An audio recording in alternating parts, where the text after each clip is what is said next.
এবার রুশ যুদ্ধবিমান দিয়ে ইসরায়েলের পাইলটদের শেষ করবে পারস্য উপসাগরীয় দেশ ইরান। রুশ প্রতিরক্ষা সংস্থা থেকে ফাঁস হওয়া নথি থেকে এলো চাঞ্চল্যকর খবর।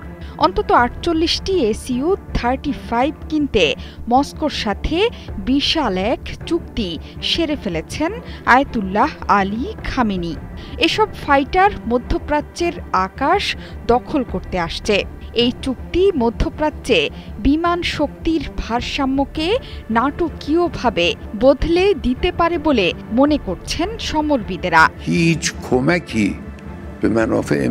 রাশিয়া, ইরান এবং চীনের মতো শক্তিশালী প্রতিদ্বন্দ্বী ইতিহাসে আর কখনোই পায়নি মার্কিন যুক্তরাষ্ট্র এবং তার মিত্ররা।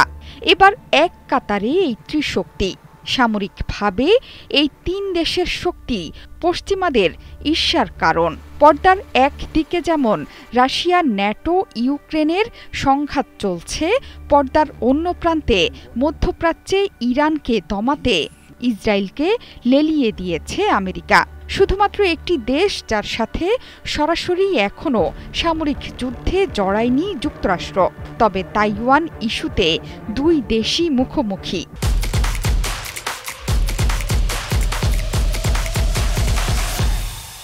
সাম্প্রতিক সময়ে চীনের ওপর নজরদারি চালাতে আফগানিস্তানের বাগরাম ঘাঁটি নিয়েও টানা হেঁচড়া চলছে ওয়াশিংটনের।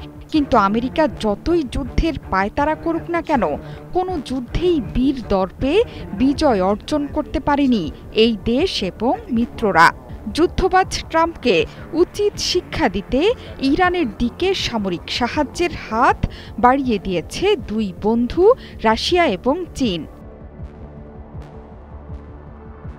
ইরানের ওপর নিষেধাজ্ঞা আরোপের পর নতুন যুদ্ধের দামামা বেজে উঠেছে মধ্যপ্রাচ্যে। ইসরায়েলে আবারও শত শত মিসাইলের বহর ছেড়ে দিতে প্রস্তুতি নিচ্ছে তেহরান। তেল আবিবও মার্কিন যুক্তরাষ্ট্রকে নিয়ে ইরানের বিরুদ্ধে আঁকছে ষড়যন্ত্রের নীল নকশা। ফিলিস্তিনে যুদ্ধ বন্ধের নামে গাজা প্রশাসনের হর্তাকর্তা হওয়ার পায়তারা করছে বেনিয়ামিন নেতানিয়াহু। এর মাঝেই এলো সুখবর। ফাঁস হওয়া রুশ নথিপত্র থেকে জানা গেছে অন্তত ৪৮টি SU-35 মাল্টিরোল যুদ্ধবিমানের বিশাল বহর কেনার পরিকল্পনা আছে তেহরানের। শুধু তাই নয়, একজন ইরানি আইন প্রণেতা জানিয়েছেন বিমান বাহিনীকে শক্তিশালী করতে স্বল্প মেয়াদী পরিকল্পনার অংশ হিসেবে ইরানে পৌঁছেছে MiG-29 যুদ্ধবিমান। ধীরে ধীরে আসবে আরও উন্নত সুখোই Su-35 বিমান।